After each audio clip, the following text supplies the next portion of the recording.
our company, and then after that will be you, and then you share a screen. Sure. Right. Okay, I guess you start now. Are you okay? Are you ready? Why not? All right. All right. Okay, everyone. So, Kiara, Malaysia, Indonesia, and Singapore. I'm Manyu from ACC Global Malaysia. I'm an education counselor here. And thank you to each and every one of you for being here with us today. So, let me just start with a short intro of ourselves. So, basically, ACC Global has been operating since 2008, and it's a professional body that helps students to connect to the right institutions in New Zealand. So, with our experience, the dream of studying abroad in New Zealand will be a simpler, smoother, and easier process. So today marks the first time for us, ACC Global in collaboration with Education New Zealand, proudly hosting ENZ 360 Live with all of you. And you'll be able to engage with any of the 8 universities on Facebook, YouTube, and LinkedIn. So just search for ACC Global in Malaysia, Singapore, or Indonesia, and you can view them live from 8 to 11, which today is the last day. So at 12 p.m. now, and there's one more session later at 1:30 p.m. This is Malaysia, Singapore time, yeah? So Indonesia is an hour before. So please help to like and share this live. And if you have any questions or just want to say hi to us, just drop them in the comment box in whichever platform you're watching from. Yeah. So once again, a very warm welcome to each and every one of you watching. And I'm pleased to have Miss Annie Goh, International Major from Lincoln University, New Zealand. I will not take too much of your time, of everyone's time as well. And let's welcome Annie to introduce herself to all of you. I hope today will be a very fun and full of learning and also experience session. And over to you, Annie. Selamat siang. 下午好. Harimai. Namaste. Good afternoon from Christchurch. Firstly, I want to apologize about my very full-on busy office. This just to give you an idea about how in the back office international manager works. My name is Annie Go. If you can see that from my name, you were right. I am from Malaysia. Saya anak Batu Pahat. That's good.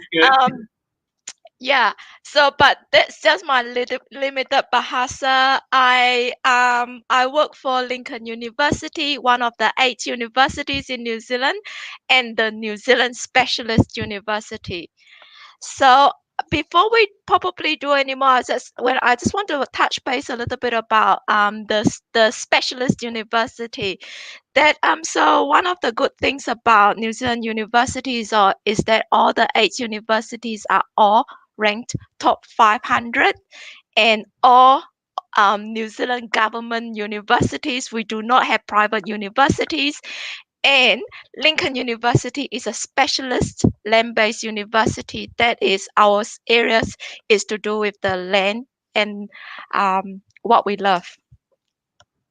That's me. Should I what do you want me to do? Do you want me to show you a little bit of presentation, or should we just keep going? You can start with presentation. That's fine. Sure. Why not? So I think you can see my presentation, right? Hold on, it's loading. Right. Yep, you can see now. Yeah. So I just thought today is about sharing of information and just have a chat about why New Zealand, why Lincoln, and also I will hopefully some of the students will have some questions about what life and subjects options, etc.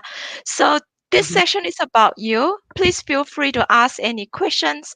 But obviously, coming from the South Island of New Zealand, I will also be waving the tourism flags. And so post-COVID, please come to visit firstly New Zealand, but also come and visit us in the South Island of New Zealand. So I think always people always ask, where's your location? Where should I go? What should we do, etc. Now, and also people always ask me about why New Zealand. Yeah. So I think what I want to talk a little bit is about I remember so I came to New Zealand as an international student probably before you were born, but that is okay. um uh but I remember many years ago when I first told people that I was coming to New Zealand, people said, "Oh, why New Zealand is too far away?" But also, I remembered one of the a really respected um, colleagues of mine said, "Oh, New Zealand is very beautiful, and that's about it." So I think for me, the well, all is true. I think it's the most one of the best kept secrets in the world in terms of the advantages and the simplicity of the lifestyle and the challenges that we experience in Malaysia, for example, the traffic and all of that. You don't have the same level of scale of the problems that we have in New Zealand. So that's what I love about it. But as a country, I think one thing that I really appreciate is I'm encouraged to be who I want to be. My potential was being developed and I have a voice here. I as a person than just my look, my gender, or where I come from, or where my family background is. So I think that's one thing that I really, really like. And you have that the sense of freedom and the advantages of what I can do with what I know and my knowledge and the can-do attitude, and that's my training. And I hope that international students who are thinking about making a difference, I think New Zealand has that advantages that I really appreciate. Yeah. So that's my sales page for New Zealand, but also want to say that it's actually not that far. We are only like maybe 1 to 2, maybe 3 flights away. So life is a journey, right? And in this COVID situation, we all know that it's a matter of time. Yeah. So post COVID, hopefully by then you'll be able to come and see us. But if you only have 2 weeks of your life that you can spend, come to the South Island of New Zealand. 2 weeks you can see a lot of things. And yeah, please. Yeah. So where I come from is Christchurch. Is the gateway to the South Island, and Lincoln University is about 20 kilometers from the city center. Now, as a city, it's 5 hours to drive to Queenstown. You can go skiing and diving, and you can go to do lots of things. Now, in our university, we have a snow club. So in winter, if you want to go skiing, but also go surfing, you can do it in one day. Morning go skiing, and in the evening you can go surfing. Now, if Eugene can help me to play this quick video about the city, that will give you an idea about.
What do you think?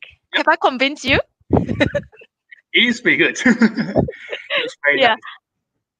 Yeah. So if you follow Instagram, I'm sure everybody does. If you follow Instagram for the Crushes NZ and hashtag Crushes NZ or Explore Crushes, that you get to see lots of beautiful current images. That was actually kind of end of winter, beginning of spring. Now we are full on summer. So do you know that now, at the moment, our sun sets at about 9 p.m. in Wow. the evening? Yeah, this is why I have, it's really difficult. It's long Yeah, days where you have to try to do as much things as possible. pretty Yeah. much. Yeah. So today is a very sunny day. So I will try to keep the conversation within an hour because yeah, it's Friday after work, so I'm gonna go for a run or do something Mhm. interesting. Yeah. So just I know that today is actually about Lincoln University. I should talk a little bit about my university. So what you can see in the PowerPoint, that is how we started in 1878. We are one of the oldest universities in New Zealand. We are number three oldest, and our story started with farming. So what you can see there were sheep running around, and it is true, but they are now in the designated places. You can on our campus, in some part of the campus, you can see rabbits hopping around, and there are because of our park lights campus. You can there are lots of bird lights. You a few weeks ago, I saw a family of ducks with Oh, ducklings. Yeah. that's So cute. please do come and visit us. It's quite cool. Now, Lincoln University, a few facts is that we are a specialist university. We ranked top 400 in the world and top 100 in agriculture. So because I sure we started in 1878, and we only actually have three faculties. So we are a small university with a very concentrated focus of education efforts. So we specialize in land-based subjects. So what you can see is, but just because we are our agriculture heritage doesn't mean that we only attract students from the areas. So we have about 50% of our students come from urban areas like cities or say countries like Singapore, Malaysia, and Indonesia.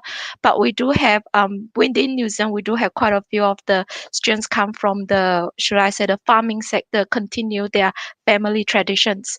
So there are a couple of things that I really love is we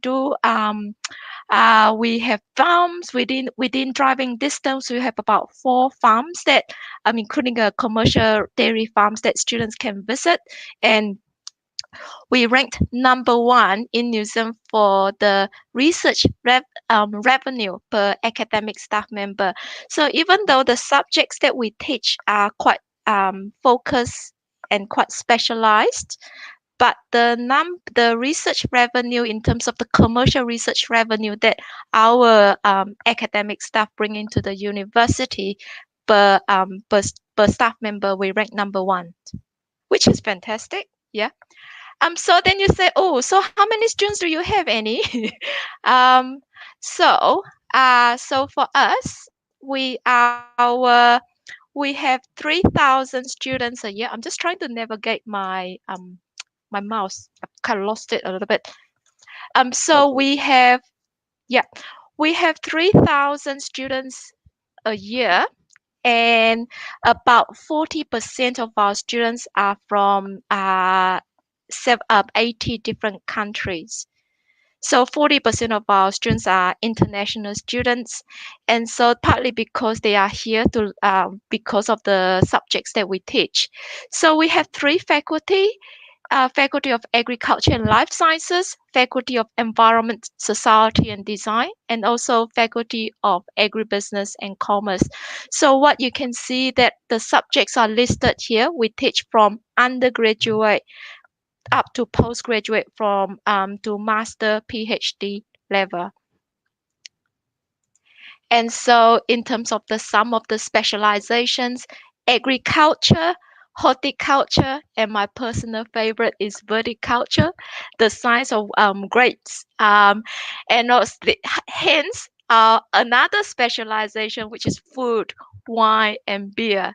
So in our 100 level courses, first year degree students, regardless of what subjects you study, you can actually learn how to make beer. For our Singaporean students, quite a few of them did come through to do our landscape architects, which I'll talk a little bit more. We do have a couple of Malaysian students doing our environmental management studies as well. So on that note, I would like if Eugene can play a little bit of video clip just to show you our university campus, that would be really awesome. Thank you.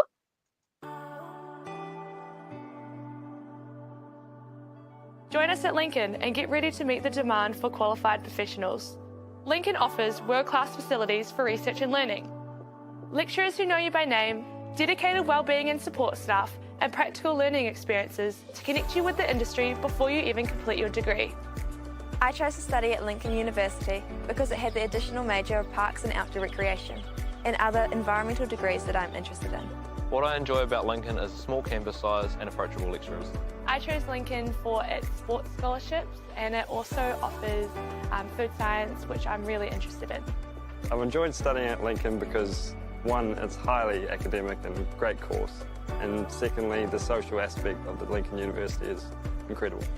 Lincoln is special because the students get a hands-on experience at the same time as learning the theory for their discipline. I feel this really sets them up well for a career in whatever industry they choose. Students should come to Lincoln if they really want their degree to mean something. If they want to do a science degree and they want to align that degree with New Zealand's biggest, most important industry.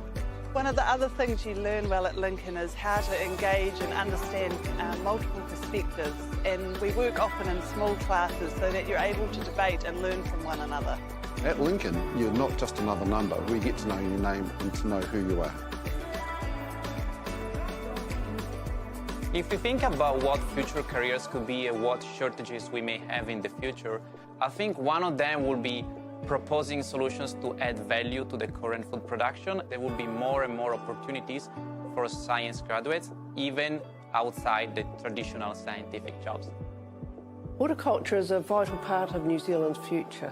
There's a number of areas that students could go into: vegetable and fruit production, nursery production and so forth. And the future is bright for any students qualifying from here.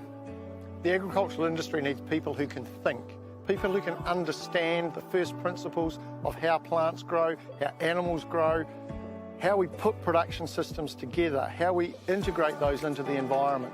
At Lincoln, environment and sustainability is at the core of what we do. Our staff are very engaged in these issues and have a really broad range of experience and knowledge. So when we talk to food companies and food industries, they often ask us for graduates who have expertise in different areas, especially for food production, because it's very diverse. Our students go into a range of careers in both the public and private sectors, and they make a big difference in their communities and to the environment. What makes Lincoln special for students studying here is the number of field trips they go on and the practical hands-on training in the labs. Once I finish study at Lincoln University, I'd love to start my own orchard. After I finish my study at Lincoln, I want to use my food science degree, maybe go into nutrition, continue to play basketball and maybe own a gym. After Lincoln, I'm planning on going to the arable agronomy field and studying crop science. When I finish my degree, I'd like to work in the environmental sector on cultural and sustainable issues. Join us at Lincoln and get ready to meet the demand for qualified professionals. Grow your career at Lincoln University. Apply now.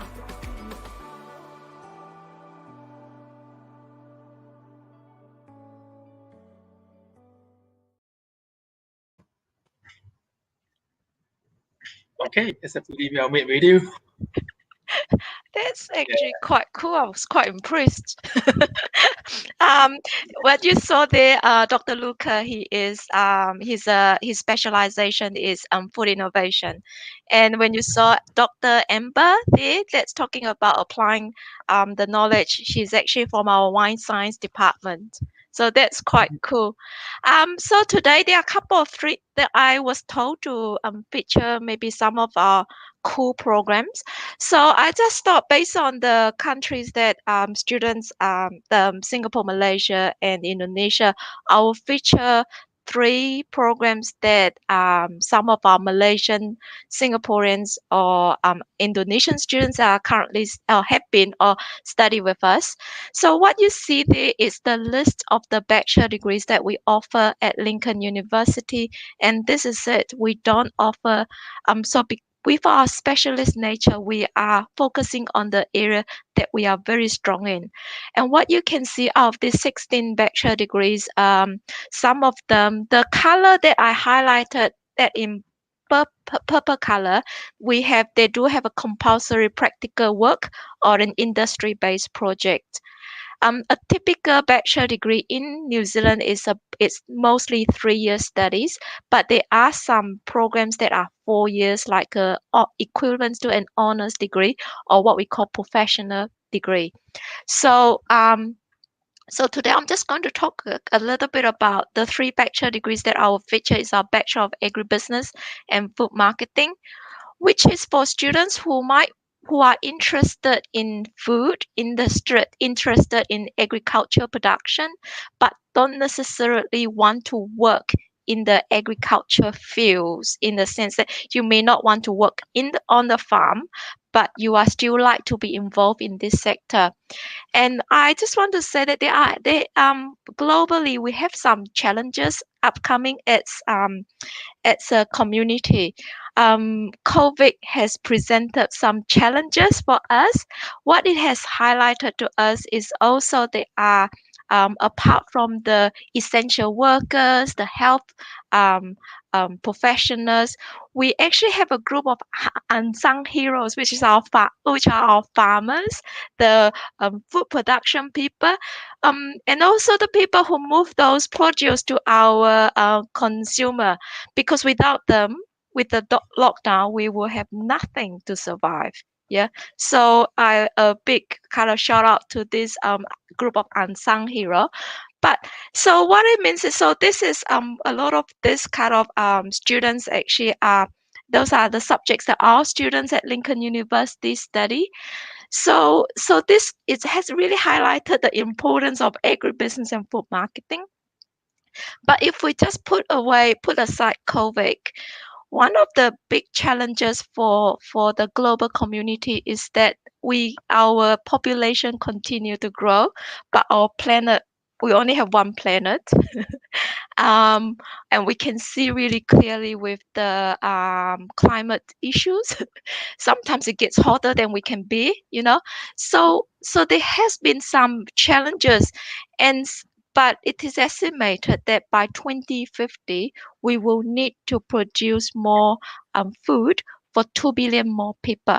Now, how do we do that? How do we do that without overwhelming our planet? Where can we find enough food for 9 billion people? So those are some of the things that I may not have the answer, but these are some of the challenges that we face. The other thing is like the concerns about animal welfare, you know, and previously we have challenges in things like swine flu, bird flu, those kind of things. That maybe some of those challenges might be related to intensive farming. And the other things that we are facing is, on one hand, we have challenges to produce another food, but on the other hand, we continue to have the challenges for dealing with food waste. Now, did you know that we in New Zealand itself we throw away about 157,000 tons of food a year. That is equivalent to about 1.17 billion New Zealand dollars each year, enough to feed the city of Dunedin, the whole city of Dunedin, for 3 years. That is quite a scary stat. Now, so on one hand, we can do our bit to reduce the food waste. On the other hand, how can we be smarter about reducing the wastage? And also things like obesity, malnutrition, the lifestyle changes. Those are the things, and so there's increased demand in also in healthy food.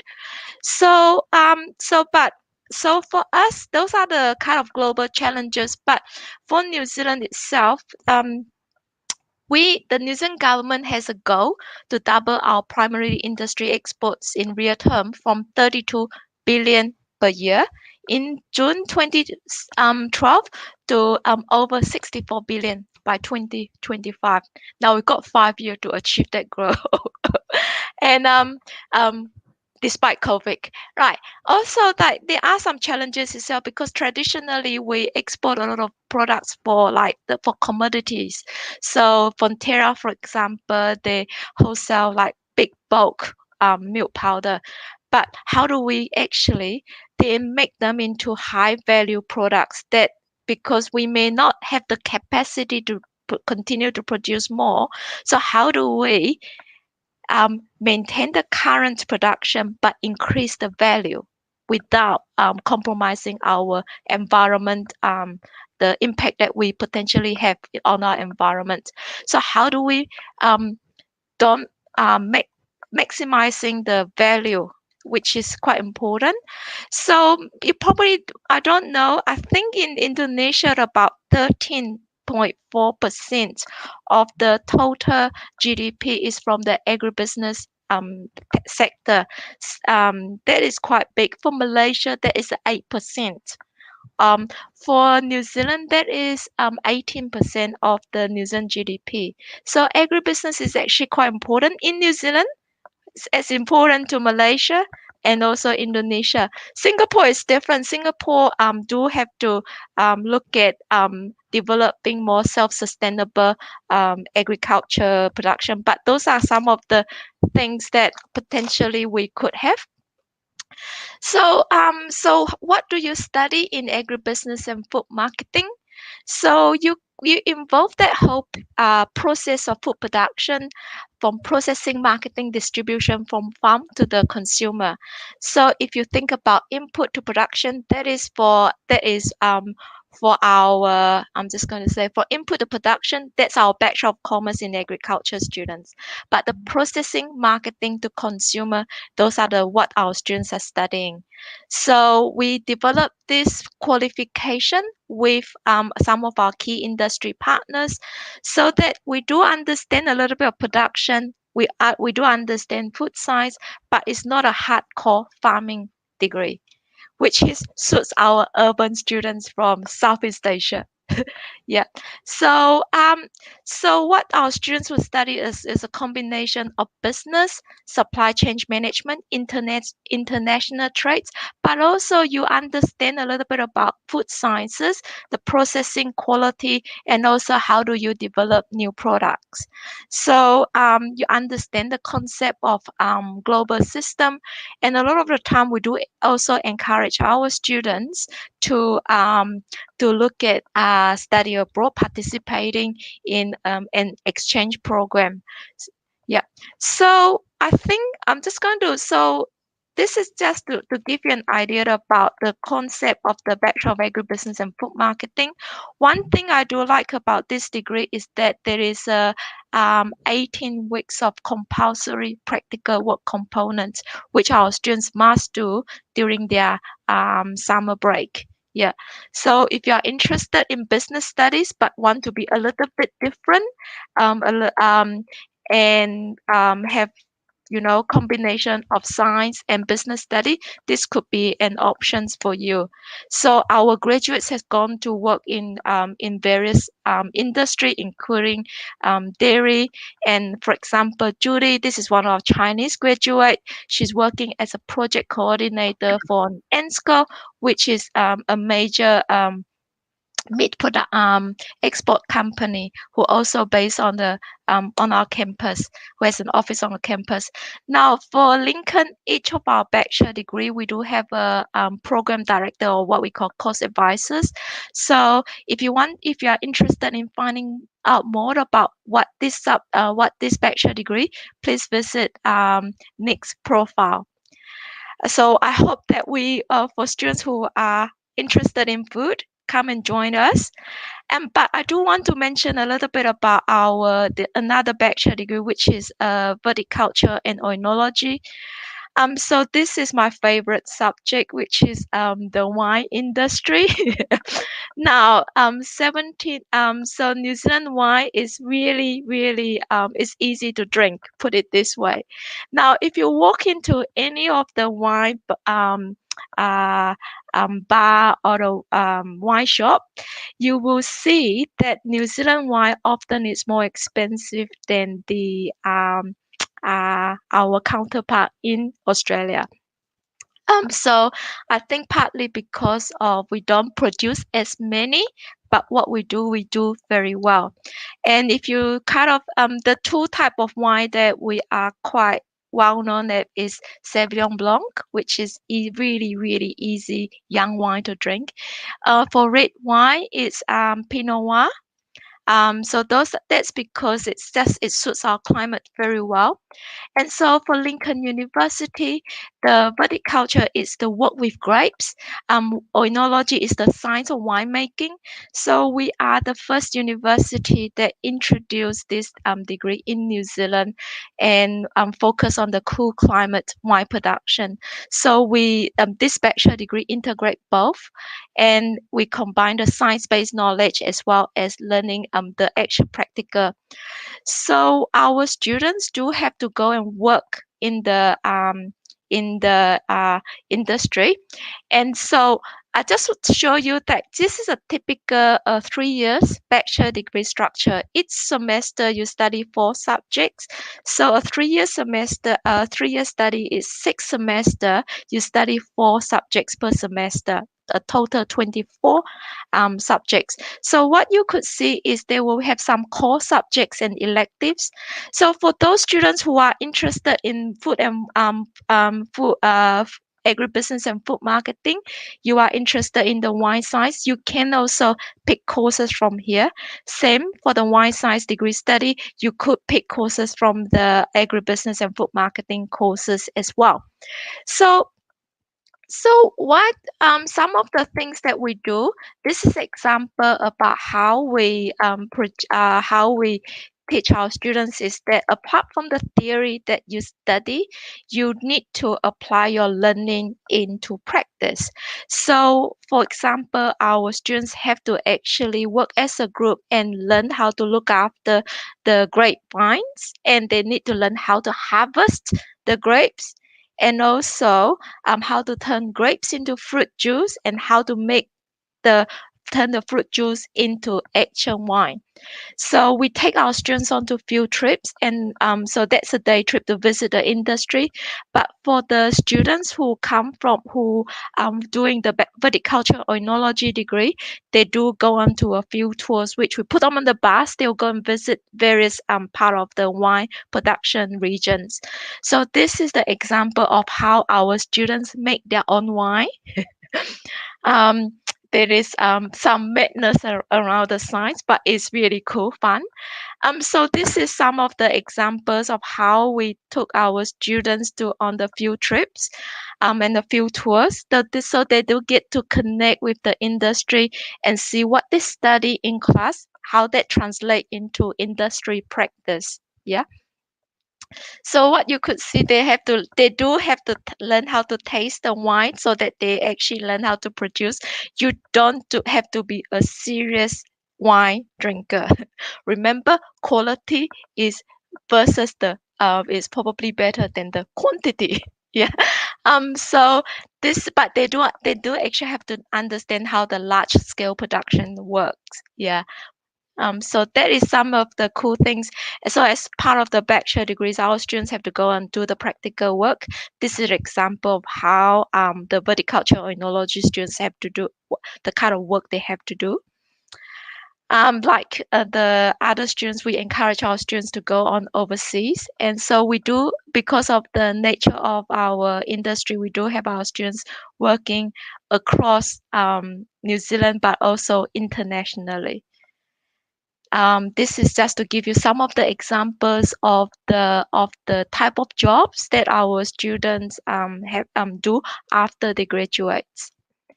So I think what I come to say is that what is important for students is you need to learn something that you love or you can relate to, and some of the things that you can if you like chemistry, if you like biology, if you like to work outdoor, if you are curious about making things, this could be some subjects that you want to do. Now I'm just going to switch. This is specifically for our Singaporean students more, but we did have our some Malaysian students study our Bachelor of Landscape Architecture degree too. So we but I do want to dedicate this part of the qualification for our Singaporean students. Now, so our School of Agriculture, Landscape Architecture is the oldest school of landscape architect in New Zealand and started in 1969. This is this is a 4 years professional studies. It also features, just like the other two qualifications, a 12 weeks practical work. We also take students on field trips and field tours, but for this is more a studio-based learning, and the students have a lot of connection and experience with international learning as well. So what you can see here is another example of a 4 years bachelor degree structure. This, what you can see, is the journey of a 4 years students developing their skills. So first year, you are doing a combination of design skill, the theory, but you could see that this is some of the work that our students design. And as part of that, our students do actually understand the relationship between environment and landscape. As for year 2, they started to look at the professional view of the year. So they started looking at the spatial design, understanding the patterns and how to connect the providing design solutions. So what you could see that the students, you can see the nature of the work from first year to the second year. As we're moving through, you will see that the work has developed. Yeah.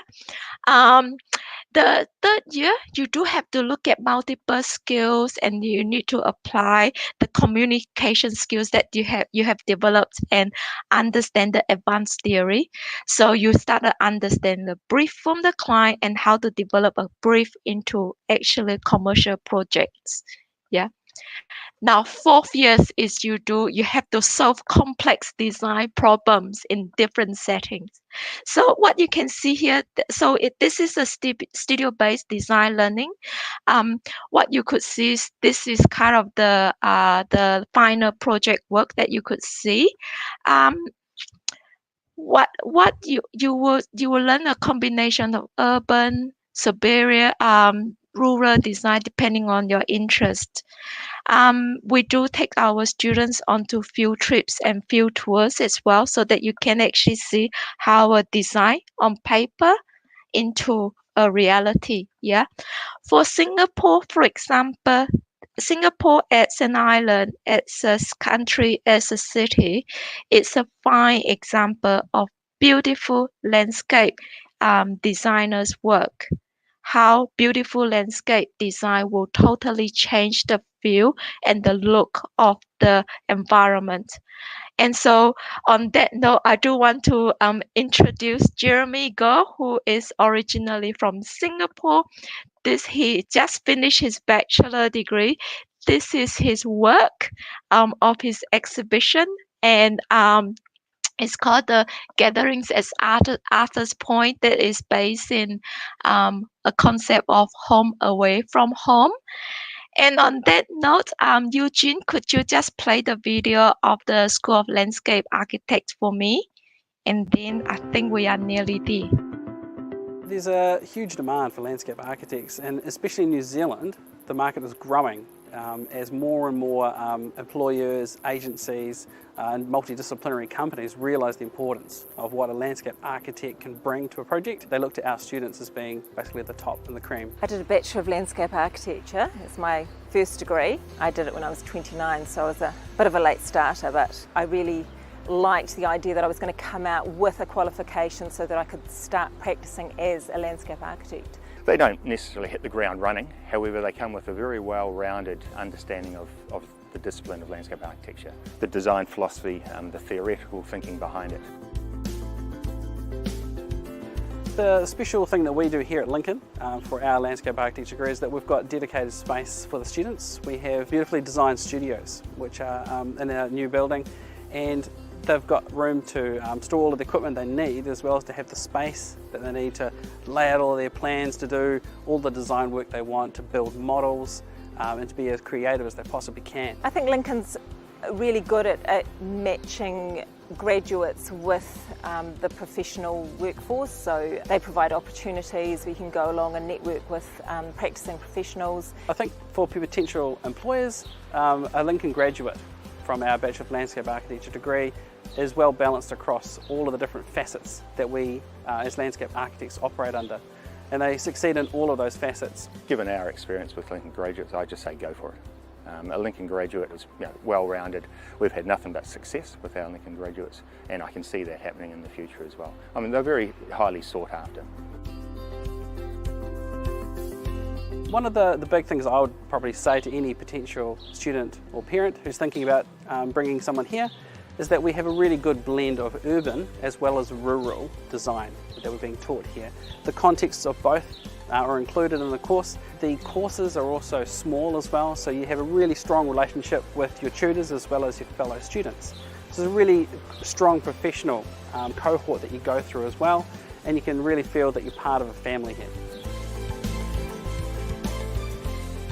Landscape architecture is one of those degrees where you can tailor it to meet whatever stage of life you're at. At any age you're accommodated, the staff are great, approachable, you definitely get the knowledge that you need.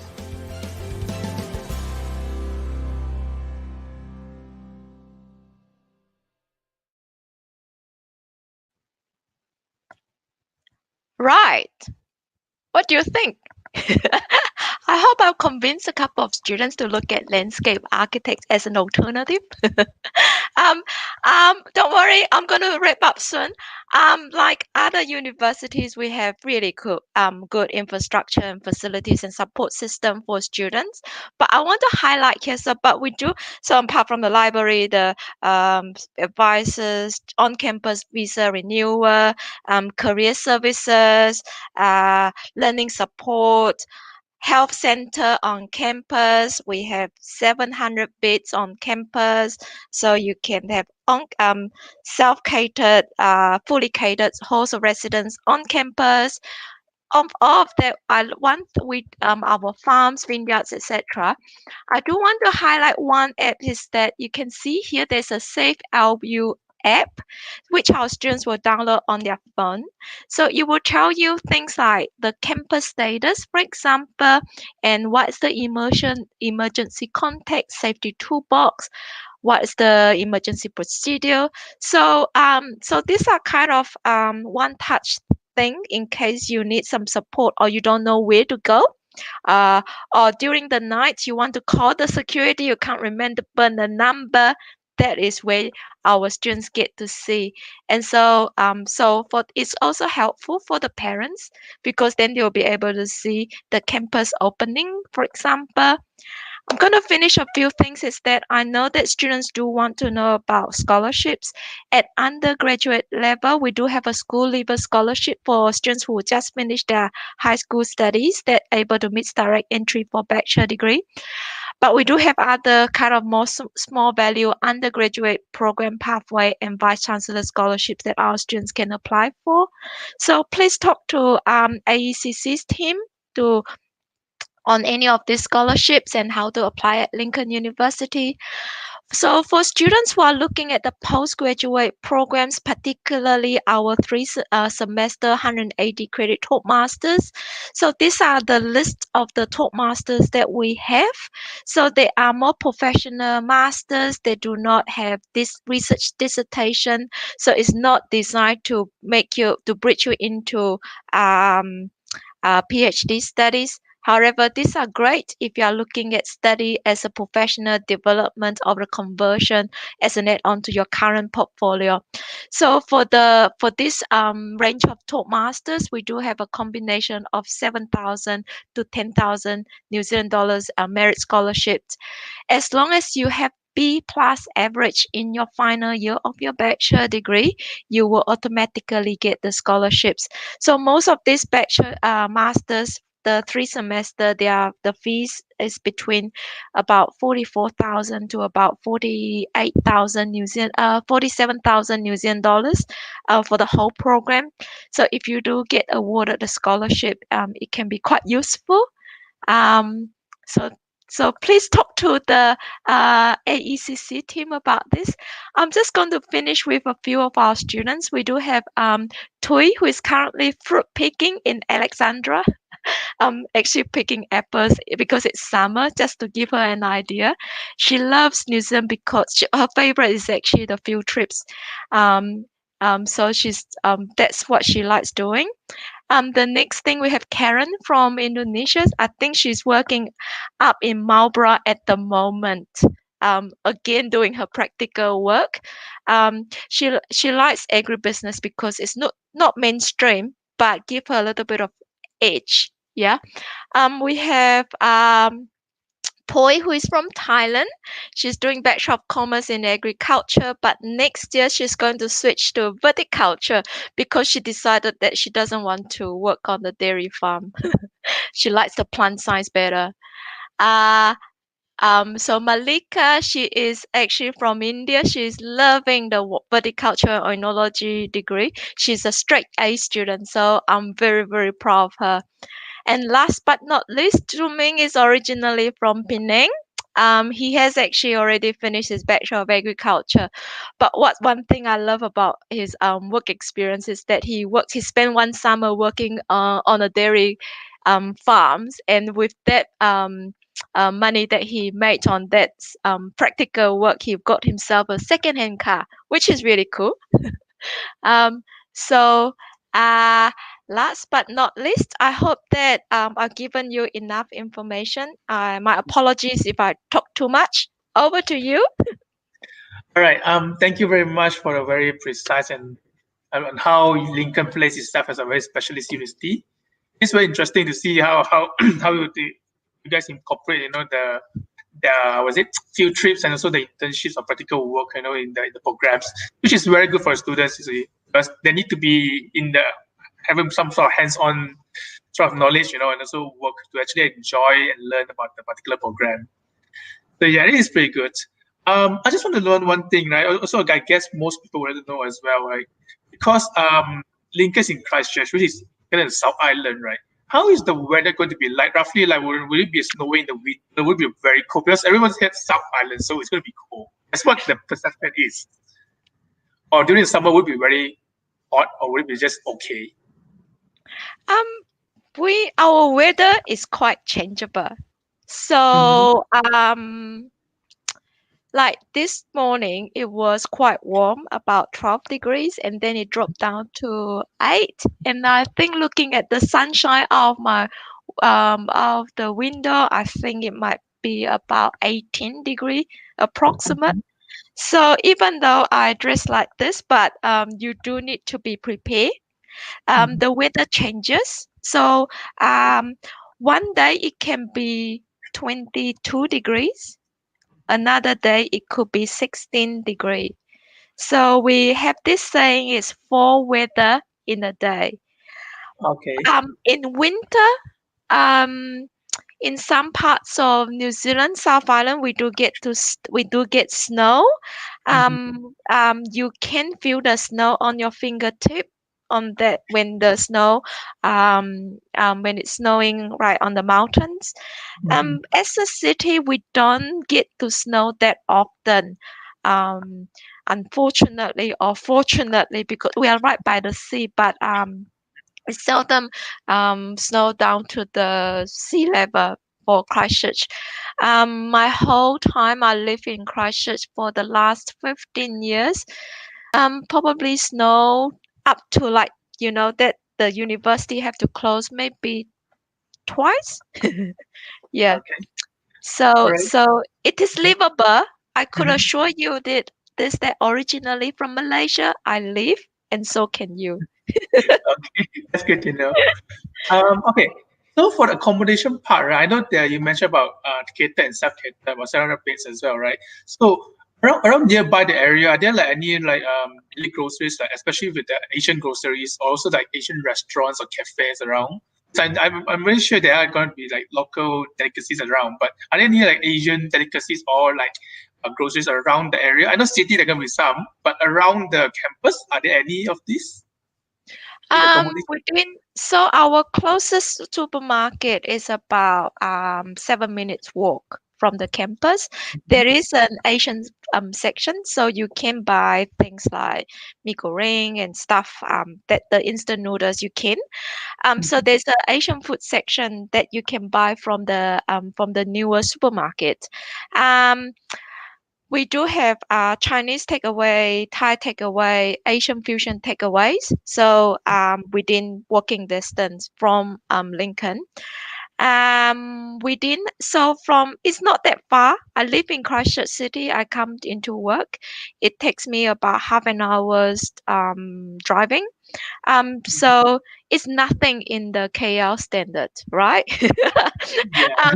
It's like, I don't know, city to PJ, that kind of distance. So we do have good Asian food. Uh, so we have, for me, I had fried kway teow last night, char kway teow last night for dinner. at the at the it was 11 New Zealand dollars, but big enough for 2 meals. So you can find some good Asian food, particularly Malaysian food. Yeah, and there is an Indonesian restaurant, or should I say food outlet, in the Riverside Market as well. Yeah. Okay, just to add on one part, are there any student discounts or for those like for the student, let's say they show student ID or anything like that for transport or when they're purchasing anything or like eating around? Are there any like sort of discount like that? Yes and no. So for students, if they have what we call Metro Bus card, so the maximum they will pay per week is 38.50 a week. That's unlimited access.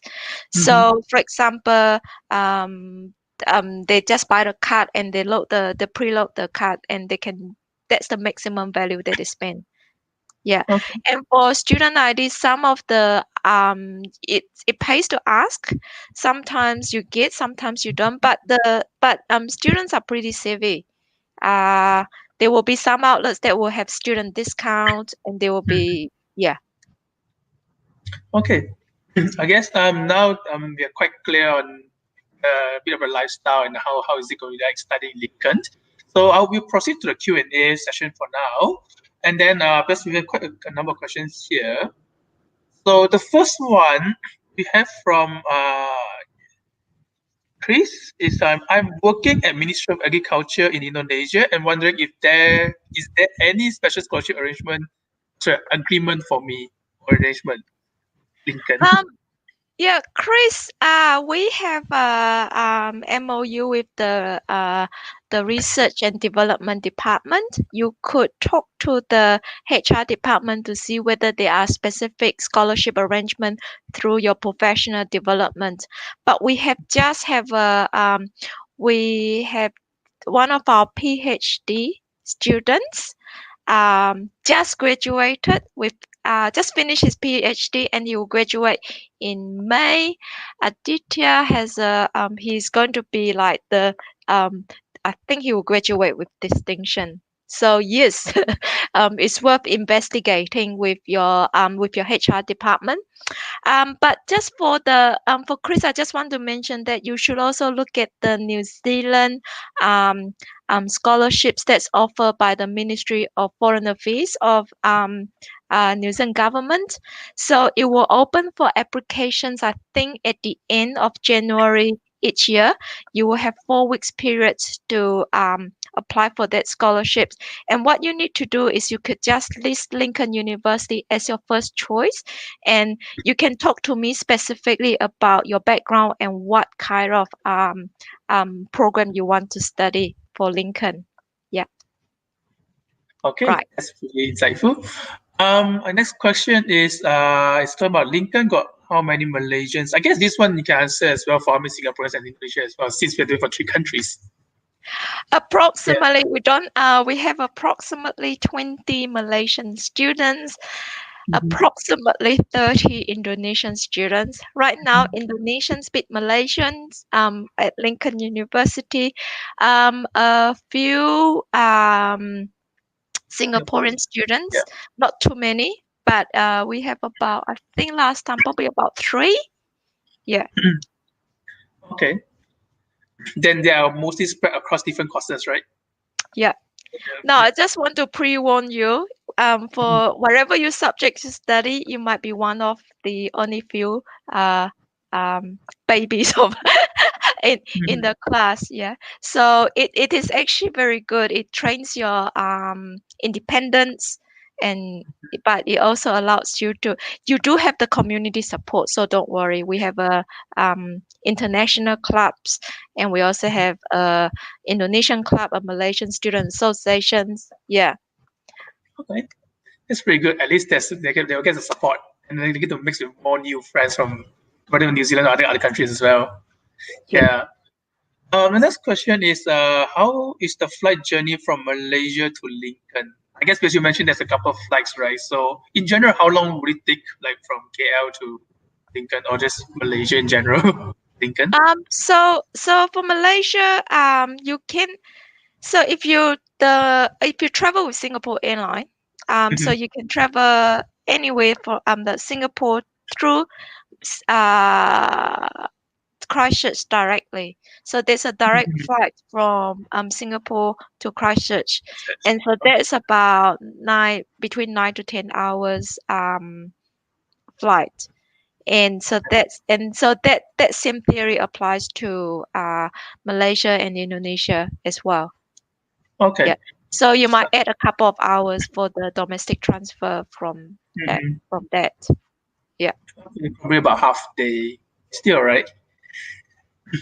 One night, overnight, you get on the flight. It's overnight, about 8 o'clock, and then in the morning you are here. Yeah, that sounds pretty good.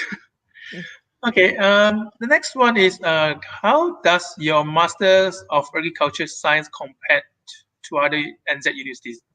Yeah, how is it? I think Eratania, it's so the Master of Agriculture Science is a 2 years research masters. So it comes down to, I think one thing I like about our postgraduate study is really research focus, but the courses, the courses and the varieties that you can choose is you have quite a wide range of options. And for the agriculture science, we do have some fantastic researchers. So I think it is worth investigating. But it does depend on the research you want to do in your subjects area, because it is at the end of the day, it's not about how good we are compared to another university. It's whether your research area in your second year, whether we also have the right expertise for you. So when it comes to PhD subjects is one area, another area is and also the what research you want to do, how that's going to link to your future career. Yeah. So one thing I think I do like about Lincoln University is that You are not a number. We know your name, even though our Faculty of Agriculture and Life Sciences is kind of it's very research intense. The professors do know you. Yeah, That's great. and also you are not a number. You are one of the, the 3,000 students that we have. Yeah, it sounds like a very personalized attention in a way, which is very good for a student as well to get connected with the lecturers and all. Yeah, I think so. Yeah. Okay. The next question is, are there any other popular courses other than agriculture related? I guess you mentioned a couple as well, but any more other than the ones you mentioned or highlighted earlier? So for us, environmental management, environmental science, environmental policy, for our commerce subjects, finance, accounting, economics, supply chain management, that's professional accounting. Those are the cool things that we do have. Sports and recreation, and also tourism management. Those are other areas that I would suggest students to consider. Okay. Yeah. That's good. Next one is, what is the job opportunity for agribusiness and food marketing? Renee, you can be anything. You can look into supply chain, import, export. You can look at product designs. You can go and work in the food industry, quality assurance. You can also get into the traditional marketing subjects, that the traditional business subjects role that a business graduate will get into, you can actually get into. But on top of that, you are specialized in the food and beverage and the agriculture sector. Okay. Okay. I mean, following that question, I guess I go to the next one, which talks about for Master of Horticulture Science, what is the percentage of graduating students finding jobs in the career field? I mean, it's the same kind of question, but this is for Master of Horticulture Science instead. I'll go for the border one for last part. And this question I'll go for last part. Yeah. I think Turi, you probably I won't be able to pull that stats for you straight away like this. I think what you would see is that our graduates employment rate is 6% higher than the other universities. So that is quite I think that's probably a good number to work on. I do want to mention about instead of thinking about percentage, think about employability, what you are learning. So when for students who come from the Master of Horticulture Science area, sometimes they have a focus on where they want to do for further research. So I do think that there is a demand in the science graduate. Yeah. So don't look at while stats is important, don't look at stats, look at the relevance and the connection for the particular university with the industry. But just to put that into context, the horticulture industry is it's a 1 billion. I think just the wine industry itself is a 1 billion industry. And about it's a very, very strong area for New Zealand economy. Okay. I'll just go for another question. If I want to study horticulture, are there any special requirements, prerequisites, or anything that needed to, for entry requirement, anything like that? Well, you need to like chemistry if you can, and also if you like biology, that will even be better. But if you haven't got the prerequisites, it is okay. As long as you want to learn, you can study when we teach our first year degree students, we assume that they don't have prior knowledge. So if you want to learn, you can. And if you don't meet the academic entry, we will always have the should I say, a bridging program or pre-degree program that can help you bridge that knowledge gap.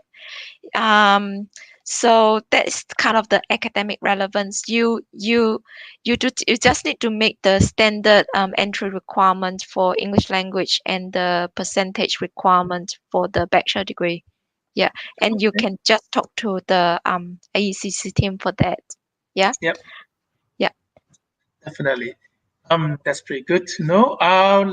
Last few questions. This one is for post-study work visa. Is it really automatically applied, or has it has to meet any certain requirements? Okay. Now, for the post-study work visa, you have to apply for it. You need to show that you've got the finance. You need and also you need to show that you completed the study. Generally speaking, it's quite a straightforward process, but you need to put in the application properly. Yeah, and you should apply before your current visa expired. Okay. And yeah. And you're saying anything else? And don't worry, you can always ask questions to your to the university support team. They'll be able to point you to the right direction. And if we don't have the answer for you, we can always refer you to a licensed immigration advisor. Okay, that's good. At least they'll get some guidance either from university or the the advisor. Okay, so I said earlier that we'll leave this question for a last one. So which is the hardest one, I guess, to answer is, would there be any updates on the border of New Zealand?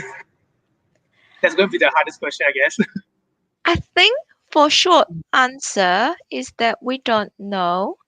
I think put it this way, I think the COVID situation is something that we are not really equipped for or prepared for. So if you think we are learning something new every day, and I think there is hope because there's upcoming vaccine. It may not open as quickly as you and I would like it to be, but I think good things are worth waiting for. We are also learning from countries like Taiwan, like Singapore, where you are implementing kind of a slow but steady process, and I think eventually it will open again. But I think good things take time. Just want to add that currently there are 194 PhD students that are getting the process of getting borders exemptions to come in. So they will go on to the managed quarantine system. And so I think once we learn from that cohort of students, I think the New Zealand government will be able to implement more exemptions in the pipeline. Yeah. Okay, at least we are seeing some sort of a development in terms of improvement in that sense. So hopefully the borders could be open soon. But we don't know how soon, but hopefully, slowly, eventually we'll see everything gets better. Yeah. Okay. Yeah, that's pretty much the questions that we have from the audience from different platforms. So I guess I want to say that once again, thank you very much for all the questions, and also we hope Annie managed to clear most of your doubts or whatever sort of questions. And now pretty much now it has come to an end for today's live session. And for to summarize, Miss Annie, do you have anything to share with the audience? As a summary or to close out? Thank you very much for the opportunity and the time for this session and the opportunity to answer some questions. I think one thing I do want to say that it has been a hard year, so please stay positive. We have got to this end. Next year could be a challenging start, but we'll get through this together. There will be good days, there will be challenging days, but I think vaccines will be coming at some stage. So stay positive. We will be able to see each other face to face sometimes. Yeah. All right. That's a very good closing speech, I'll say. So thank you very much again for the valuable information you provided about the Lincoln University and also the city of Christchurch. And I would like to thank everyone for gracing our live session with your presence, the questions as well. We truly appreciate it. So if you have further questions regarding studying at Lincoln University or in New Zealand in general, please contact us via ICC Global Social Channel, which is Facebook and even YouTube as well, and we'll link it as well. Then, or you can visit our website as well. So, if you still want more of something like this, which we will have one last live session for this, I would say this event is from the University of Auckland, which will start in Singapore and Malaysia time at 1:30, which is 12:30 in Indonesian time.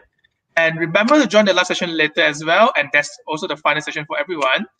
And also follow us, ACC Global Malaysia, Singapore, and Indonesia, the social channel, for the latest news and activities that we have for you guys. So pretty much, thank you once again. See you everyone, and take care of this pandemic, and hopefully things will get better soon for every one of us. Yeah, and hope to see you too. I mean, and whether you are coming here or we are going there or students going there. Yeah. I do. I miss ASEAN. So I want to come home too. Yeah. Yep. All right. Hopefully see you soon too. Okay. Yeah. Thank you everyone. Okay. Merry Christmas, Happy New Year, everybody. Yeah, Merry Christmas, Happy New Year too.